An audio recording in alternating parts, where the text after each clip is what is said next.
seems like it's now. It is all. Do you want to just?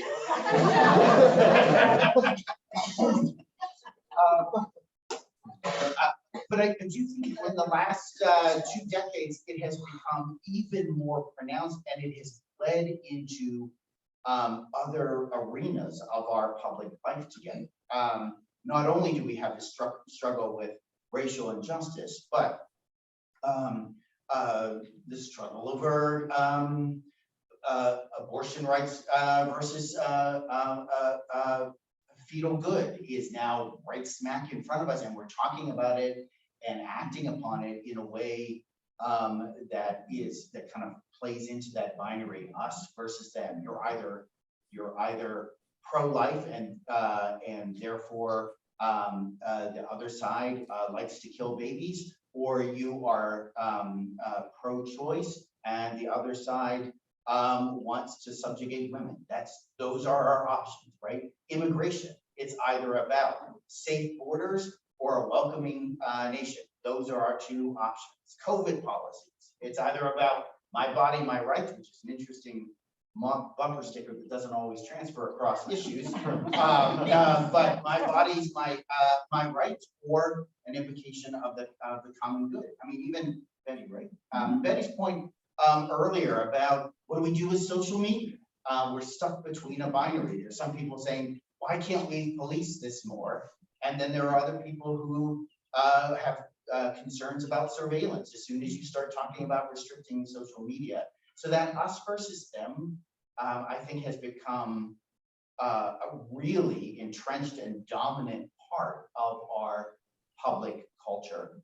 And it's just a solid difference. Yep, There's right. not much bleeding into, or thinking, well, maybe they have a point. Right. Why do you think that's that's? Yeah. Why do you think that's the case? Why, if we generally agree, and some of us might want to push back and suggest that maybe it's more nuanced. But if we had a general agreement that we're in a moment in which it just seems like everything comes down to us versus them, why is that more pronounced now than it might have been, say, 40 years ago? We don't want to look at our past with rose-colored glasses, right? But if you think that this kind of binary us versus them aspect of our culture has become more pronounced, why do you think that's the case? We're democratic. We're taught that. Okay, so let's play with both of those. Demographic. The fact that this nation's becoming less white and more colorful, using the word. Yeah. And I'd like to ask about racism. You can ask Asian Americans, they feel victimized. Right. You ask anti-Semitism, Muslims sometimes feel victimized. So it's a pretty broad term if you just use the word racism. It's not just black and white. That's right. That's right. People who look like me are equal opportunity oppressors. Right? And the pandemic, for instance, has really raised the fear with which Asian Americans operate in their daily lives in this country too. So you're right. It's not if to use a term that Jim Wallace and others have, if racism is a kind of original sin of America, it may have started. Well, you could even argue it doesn't even start. Its most dominant form is white oppression of blacks, but our eradication of indigenous peoples goes back even farther than that as well too. But I do think one part of it might be demographics. I don't remember if I mentioned this in the fall, but Robert Jones, who studies statistics around religion in public life, wrote a book several years ago now called I think the title is called "The End of White Christian America." And he argued in that book, it was published right before the 2016 election. He revised it, but didn't really feel like the 2016 election pushed his thesis less true. He argued in that book that demographics are a big part of why we're seeing such race hostility, that white Christian Americans understand that, in a sense, they are losing American culture. They're losing their power. They're being displaced. And that, And that's a fear. and right, and then fear, and that fear derives from that, and that much of the conflict that we experience then derives from that fear, from that confrontation. And that, I mean, that in a word is what that whole replacement theory is all about, that we've heard talked about around the massacre in Buffalo. The replacement theory is the view that all of these anti-racist measures are really about replacing good white Christian Americans with something else. So I do think demographics have a lot to do with it. You said also we're taught that. Yeah, I think we're regularly taught that. So if we look at the way we get our information, which is, it might be television, it might be, some of us still read paper newspapers. Yeah. Podcasts, social media, so on and so forth. There's very few instances where you hear an unbiased viewpoint. Yeah. Agendas are being pushed, consistent. Yeah. But you I don't like, have to go to you don't have to go to podcast newspapers, you go to the Bible.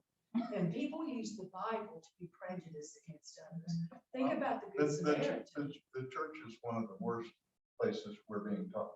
Yeah.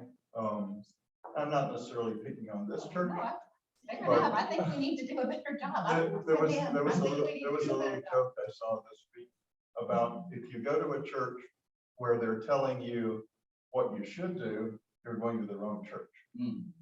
If you're going to a church that's telling you what God is telling you what to do, maybe that's the church you should be going. We want to band together as groups and we want to feel comfortable. I call it the teenage effect.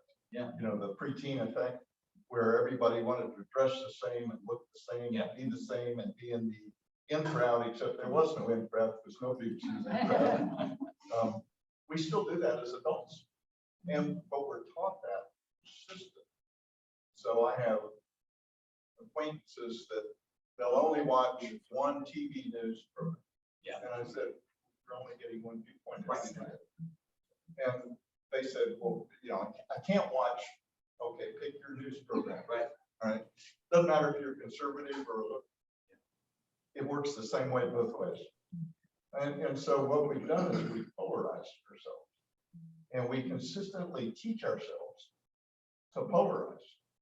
And then we point our finger at the other side and say, you're wrong.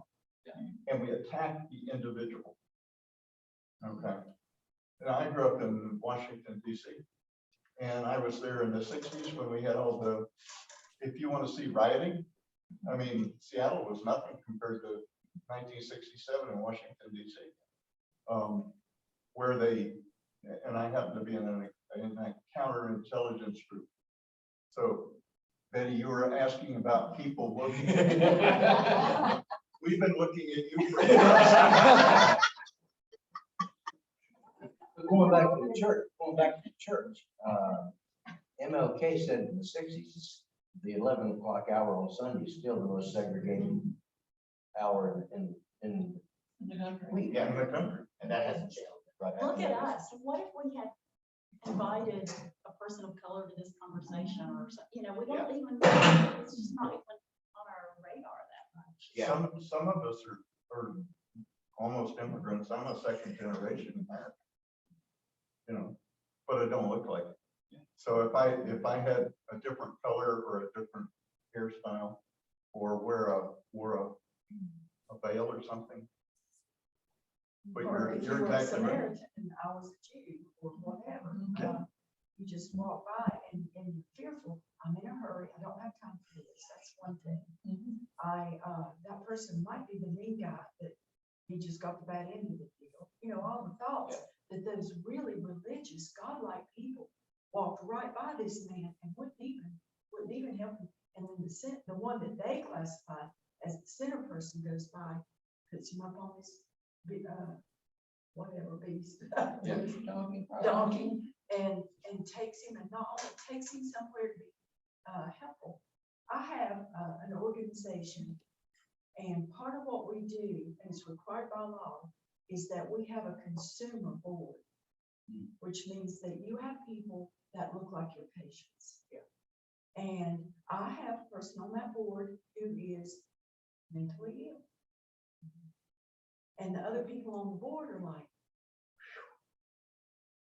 "You need to get him on." And I'm like, that's the whole point in a consumer board, is you hear what they have to say, and you make decisions about your governance with everyone.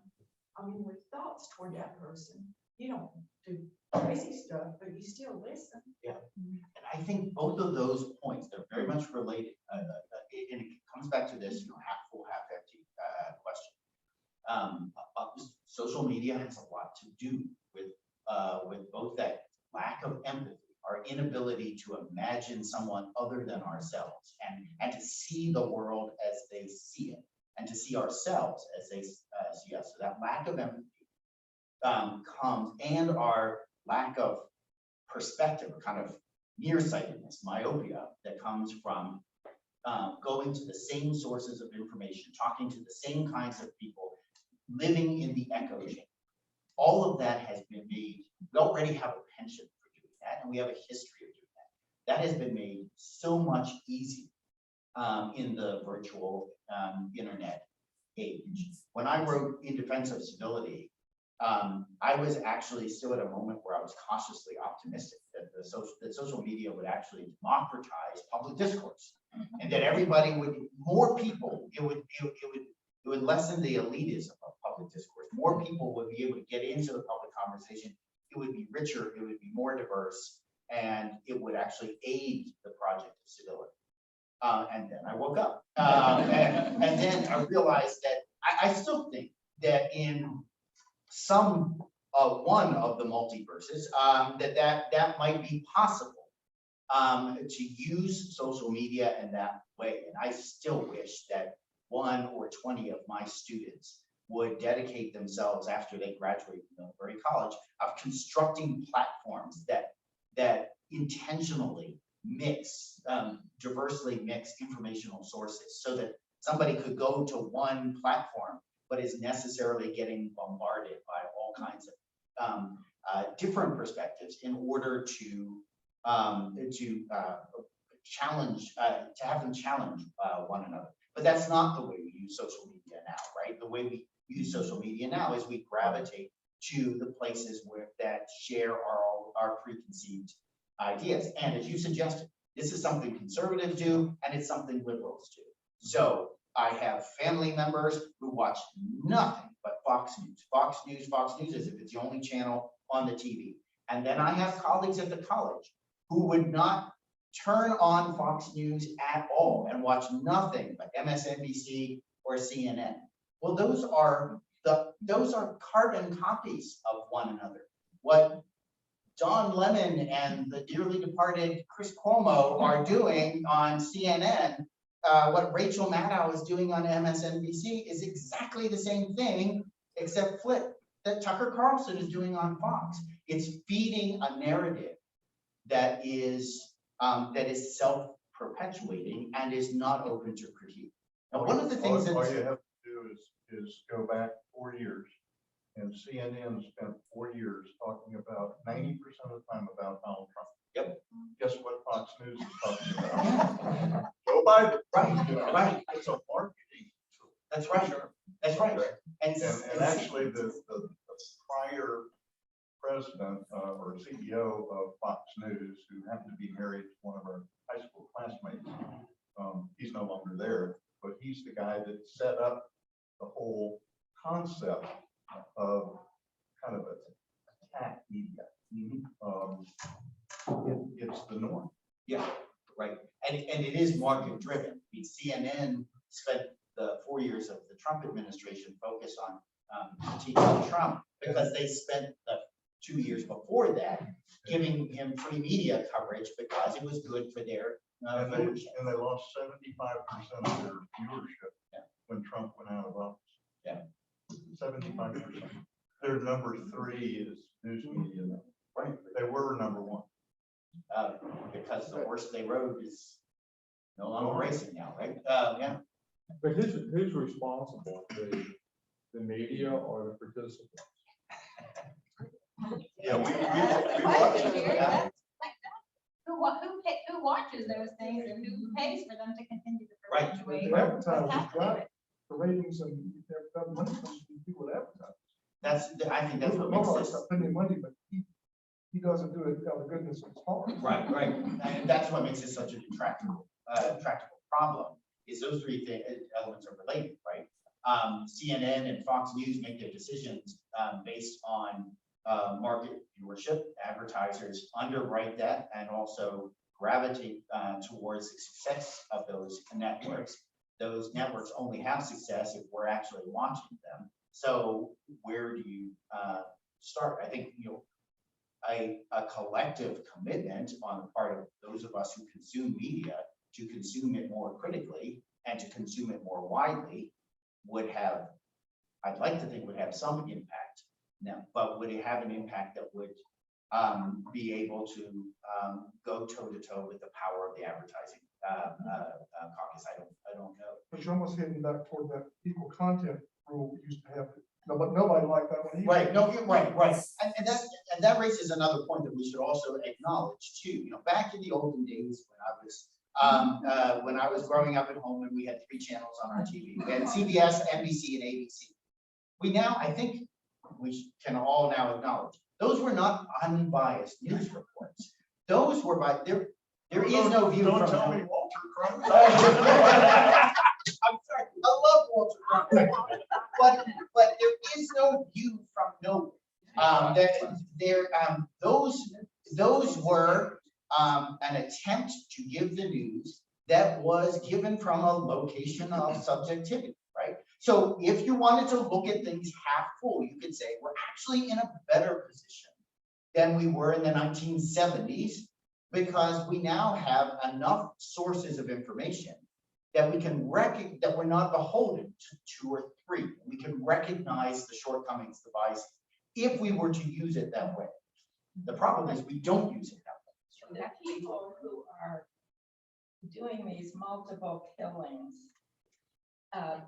we're all a pretty intelligent set of people here, but maybe they're not seeing the world the way we do. And when I was young, you had to wait a week to find out that something happened. Now it's about a second. The minute something happens, it's overwhelming. There's too much for even an intelligent person or an educated person. And that sounds very biased, and I'm sorry, but there's too much. It's coming at us all the time. And how do you make a sane, the Bible, I guess, how do you figure out what you really believe?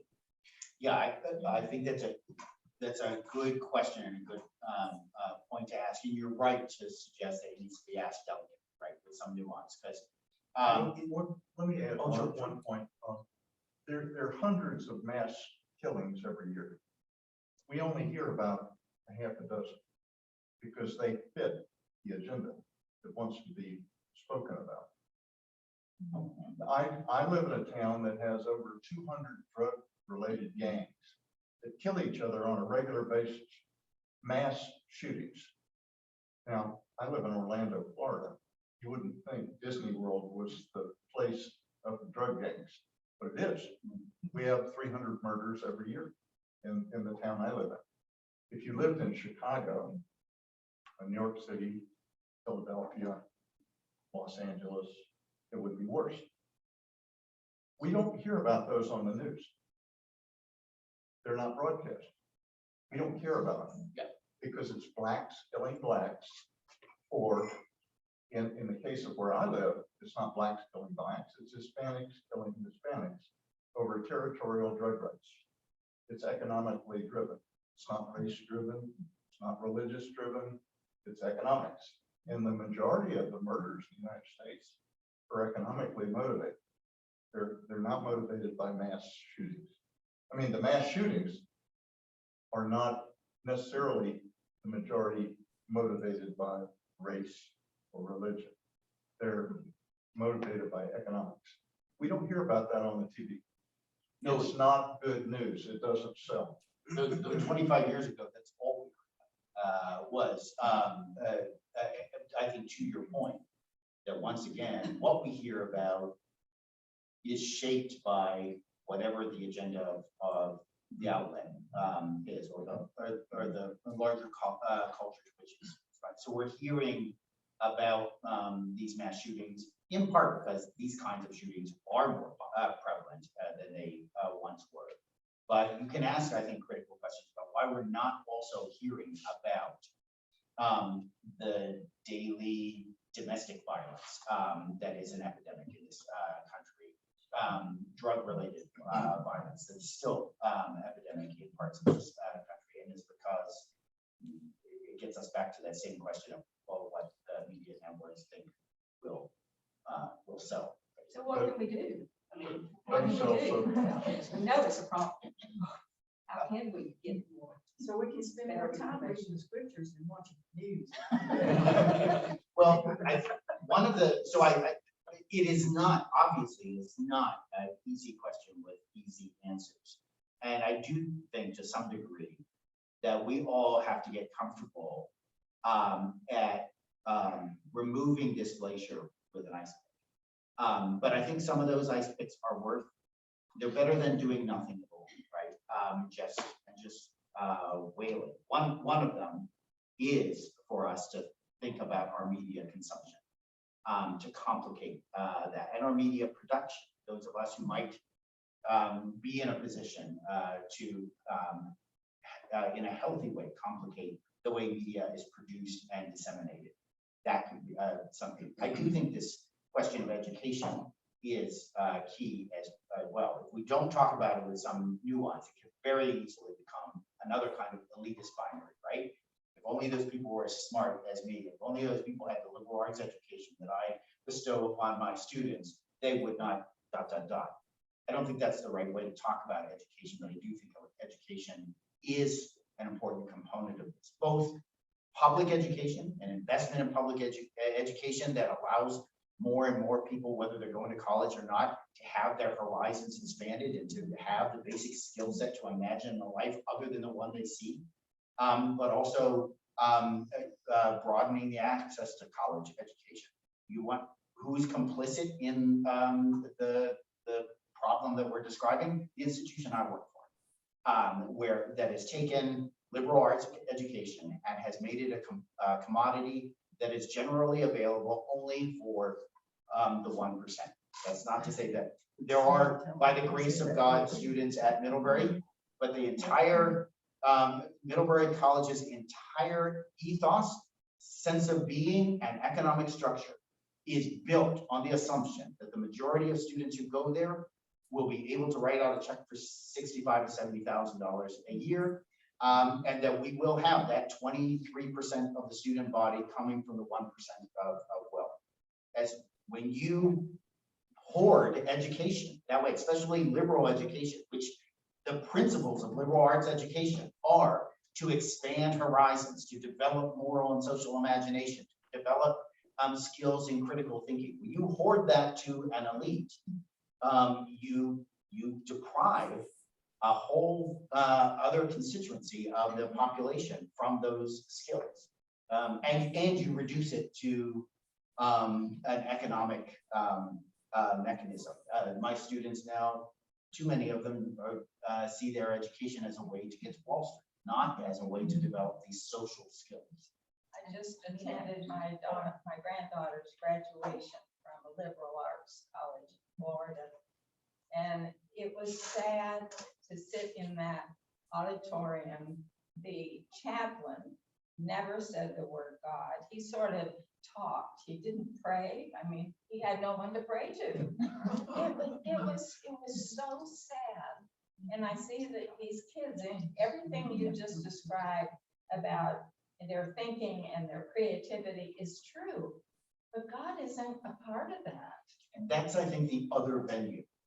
So part of the work that I've been doing the last 10 years is, as somebody who is a theologian teaching at a secular liberal arts college, I see both of those arenas as part of the, if we're gonna have any hope at all, these are the schools of civility. colleges and churches. These are the places where we can teach in very different frameworks. We can teach a generation or more how to live with disagreement, live with difference in ways that maximize respect, that maximize kinship, and that minimize the kind of violence and hatred that we see more and more in our society. I think those are the And two. then Mark. I agree with everything you're saying, but we need to get to people earlier, you know. And I listened to somebody talk about social media class that they taught, I think in Scandinavia, but starting in junior high, they teach the students about how to access social media and how to know that it's not true or how to judge it, which kids don't know, you know, when they look at it. I have some grandchildren and they get more exposure to social media at my house than they do in their parents' house. And we watch ads, I sit there and say, you know, these are not true. This is not true. The last comment I'm going to make is, I didn't think about this when I got married many years ago, but I'm in a politically mixed marriage, which has been wonderful because I have to listen, and I know that my point of view is not the right point of view, or not necessarily the right point. Yeah, you're I think experiencing an increasingly domestic rarity. You know, I have friends who, you know, are there. I came from Florida. You know, I have friends that are extremely liberal, and I would put myself in that category, but I can barely talk to them if I have any disagreement with what their position is. But I think that's bad that we're so extreme on both ends. A common professor that Kathy and I both had, Dr. Toddy, who's still a cherished mentor of mine, once described himself theologically as a chameleon. He just changed colors depending on where he was. When he taught at Union, he was in some corners, the liberal who was going to end the church single-handedly. But then if he had jumped to a job offer that he had gotten soon after I left there, he'd have been the conservative because he insists on having conversations with tradition all the time. And this is a world that's unsafe for chameleons now, right? Because you can't change those kinds of colors. It makes it very difficult. Even those of us who I would identify myself in a lot of ways as a social and political liberal. And there are topics I cannot talk to my social liberal friends about. We had our congregation a couple of years ago after one of these events, we had a forum on gun culture. And I am a social and political liberal. I also am a third generation hunter.